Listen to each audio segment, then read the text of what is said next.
Yo, what's going on, guys? Crispy Flakes here. The question of the day I have for you guys is leave a like on this video if you think the New York Knicks can at least make the play-in tournament next NBA season. Now, if you just don't think there's any chance, if you just think like that team that had the most improved Julius Randle a few seasons ago was just a one-hit wonder, it's just not going to happen, let me know in the comment section. But it was reported by the New York press that the Knicks are actually interested in bringing in Malcolm Brogdon this NBA offseason. To be quite honest, I think that's exactly what this team needs. Now, Malcolm Brogdon is a 20.5 rebound, 5 assist combo type of guard for the Indiana Pacers. And to be quite honest, I think it's a perfect fit because, well, for one, he can control the tempo of the game. He's a very smart, intelligent player. By the way, a former Rookie of the Year at like the age of 24. The dude's like 30 now. He's only been in the NBA for a few seasons, but that's how it goes sometimes. But also at the same time, too, he does have that efficiency to him, that off-ball capability where you can still allow a guy like an RJ Barrett to lead the offense at times. Now, over the course of the past few seasons, there's been some failed attempts to kind of find like a short-term solution to that point guard spot. Have that be bringing in Kemba Walker, who just is a shell of his former self, or Derrick Rose, who can be great at times, but also at this point in his NBA career, just so many injuries, man. So Malcolm Brogdon could just be a nice, stable player in the short term. And then for the long term, I think when it comes down to utilizing that 10th pick in the 2022 NBA draft, maybe you go for the 6'8 point guard out of Australia, Dyson Daniels, to be the future of this team. But even guys like that take time to develop. Not everybody can be Luka Doncic and John Morant right away, and I can't think of a better mentor than a Malcolm Brogdon. So for today's video, we are going to head over to NBA 2K22. We are going to put together a mock trade for Malcolm Brogdon, and we're going to see what other moves we can do to get this New York Knicks team back on the right track. Okay, guys, we are in the 2022 NBA offseason. So looking at the roster and what exactly could we offer up to the Indiana Pacers in exchange for Malcolm Brogdon, it really depends on what they're looking for. And I was thinking, like, there's two possibilities. At the same time, there's only so much that you're a Knicks fan that you're probably willing to give up for a point guard that's going to be 30 years old. And the one that made sense to me was the one player that sounds like he might test free agency a little bit, and that's Mitchell Robinson.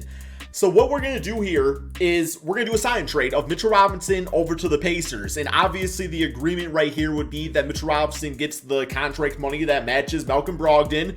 And as a result, he has to go to the Pacers. Now, obviously, he plays with Tyrese Halliburton and stuff like that, so it'll be nice for him.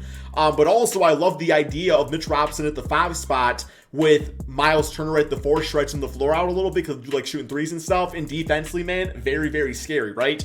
Now, there's obviously some other routes, too, if you're willing to give up like Emmanuel Quickly. Cam Reddish could be included, maybe an Obi Toppin, somebody along those lines. But at the same time, the Pacers are definitely in sell mode right now.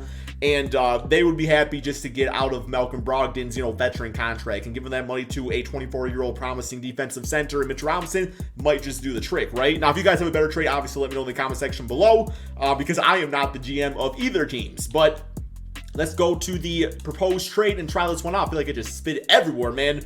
So yeah, I gave him about $22 million a season. I think that was roughly what Malcolm Brogdon's contract was, of course, for 3 years, obviously. So about the same right there, man. So that is the trade we are going to do. But like I was saying, if there's a better trade out there, let me know in the comment section below. And, okay, well, they declined it, but it's 2Ks. We got to override it. You know what I'm saying, man? The Pacers have agreed to the offer. Wouldn't you love if your team could operate like that, man? We'd have...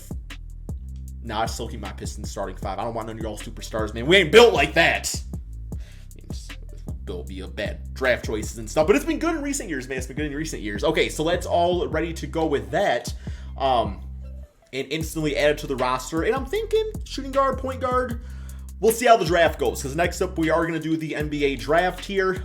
It's I believe the 11th pick. I think I said 10th earlier, but it's the 11th pick in the draft.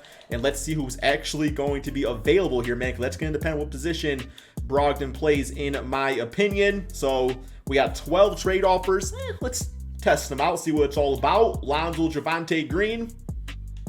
Lonzo with Malcolm Brogdon, man, actually be kind of nice. Clint Capella, our Mitch Robinson replacement. Desmond Bane and Steven Adams requires me to give him Malcolm Brogdon, so we're not going to do that.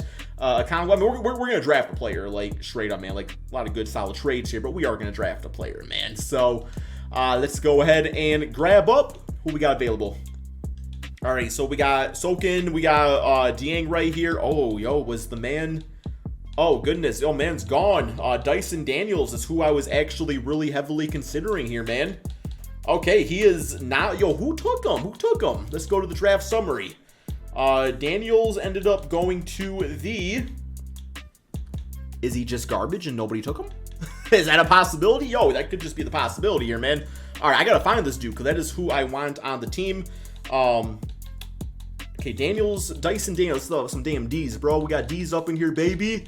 Okay, here we go. Dyson Daniels listed as a shooting guard. I think he's more of a point guard. By the way, if his rating's trash, I am going to change it to reflect more of how I actually think he would be in the NBA. So let's go ahead and grab him up here, man. So I don't know if we have any other draft picks. Okay, we got some second rounders. Let's go ahead and check out this too. Oh, Mark Williams available. I mean, that's actually a steal right there, man. Mark Williams. I don't know if this is the greatest draft class, but it's Mark Williams supposed to be like a lottery pick to like the Charlotte Hornets last I saw. But hey, I'll take him here, man. I'll take him here to be our replacement over time.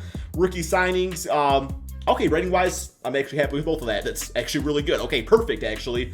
So we'll do that. Team player options. Let those dudes walk away. Qualifying offers. Nothing there. And we have free agency. So free agency-wise, we got a little something to spend here. Probably looking at another, well, no, Mark Williams in the back. We got Nerlens Noel for a season, so that could be fine. You know, Patrick Beverly, man, I love his grit and grind on this team, baby. Like, I might go ahead and grab him up. But, yo, how much you want for Kyrie? So, negative $68 million, so that's not going to get it done there. So at this point now, and I'm probably going to do like a more like actual official rebuild of this team in time. But, I think at this point, you could probably maybe look to trade away Julius Randle just because you do have Obi Toppin. So just out of curiosity, man, what could we get for, let's say, Julius Randle and Kemba Walker? Toss both those guys in together and see what's offered up here. We got a trade with the 76ers. Now, I'm trying to avoid the power forward position because of having, you know, Obi Toppin on the team. But honestly, not a bad little trade whatsoever, man. So Robert Williams, Derek White, Steven Adams, DeAnthony Melton. That's actually a pretty good trade. That's actually a pretty good trade for us because, you know, we get out of Julius Randle's long-term deal. Julius goes to the Memphis Grizzlies. We get DeAnthony Melton be a great backup. Kemba Walker gives him a little point guard insurance, you know, with John Morant's injury history and Tyus Jones not really happening with him in free agency. So, yeah, I actually really like that one quite a bit there. Man, you'll get the dudes back on the team here. Here we got OG, John Wall, Deshaun Tate. I kind of like that too, maybe just for a season. Once again, get out of Julius Randle's contract. Houston Rockets get a younger player with Julius Randle. Oh, what about this here too, man? Yo, I like this too. I mean, D'Lo wasn't the greatest in the playoffs for the T-Wolves. But we don't really need a point guard like that. But it's only for one season, man. Do I want to do that trade? Yes, I do. Yes, I do. D'Lo, welcome to the team, baby. Welcome to the team. Okay. No, I'm going to switch that up, actually, man. That's not realistic. Okay, guys, so I did reverse the trade because it's now a rebuild. I wanted to see how Malcolm Brogdon would actually do on the currently constructed New York Knicks. So, yeah, we got Dyson Daniels at point guard with Brogdon at the 2, RJ at the 3, Julius at the 4, and Nerlens Noel as the starting center. Obviously, another type of like lineup you could do is... You could do Malcolm at the point guard spot with Quickly at the 2, which would actually be a little bit more respectful to Emmanuel Quickly, I would say. But I want to see if this Dyson Daniels kid, man, you know, can go full on like superstar point guard in his rookie season and everything, right? So bench, you got D Rose, you got Quickly, you got Cam Reddish, and you got Obi Toppin. Then obviously you got some other dudes up in here too, just in case. And you got like Mark Williams, just in case you need like a backup center or something like that. But I think Obi can do some small ball stuff. Nerlens can play the 5. Or I'm sorry, Julius can play the 5 at times. It should be fine here, man. I don't think it's a playoff team, though. I ain't gonna lie. I do not think this is a playoff team. And, you know, when I do my actual Knicks rebuild, oh, we're gonna give them the playoffs, baby. But let's go ahead, man, and simulate this NBA season and see how this Malcolm Brogdon team would do. As far as our system proficiency, we have a 3-star defensive system. I'm not actually liking that for this system, to be honest.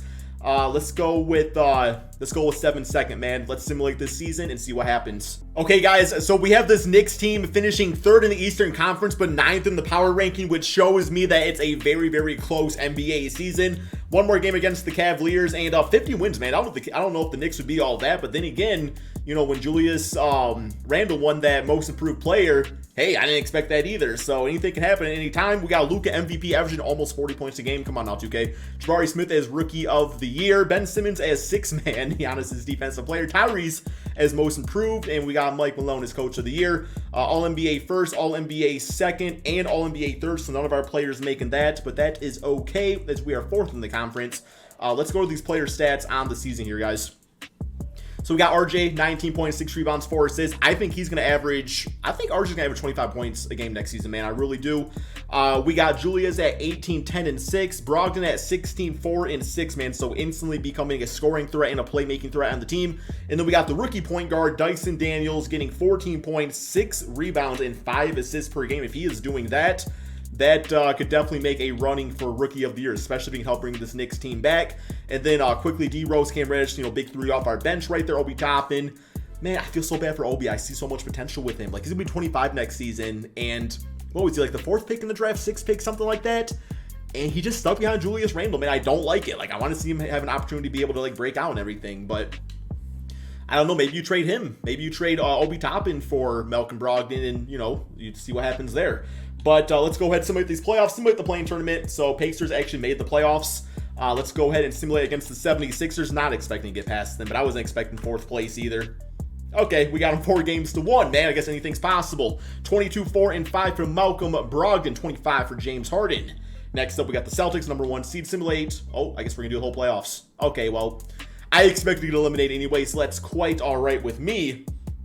But what I saw from this video and what I saw from this trade is that, for one, Daniel seems like he might be a solid choice, but also Malcolm Brogdon, he's kind of a bitch ass in that game, but he does give them a sense of stability at the point guard spot, which they have not had in a very long time, man. So hopefully you all enjoyed this video.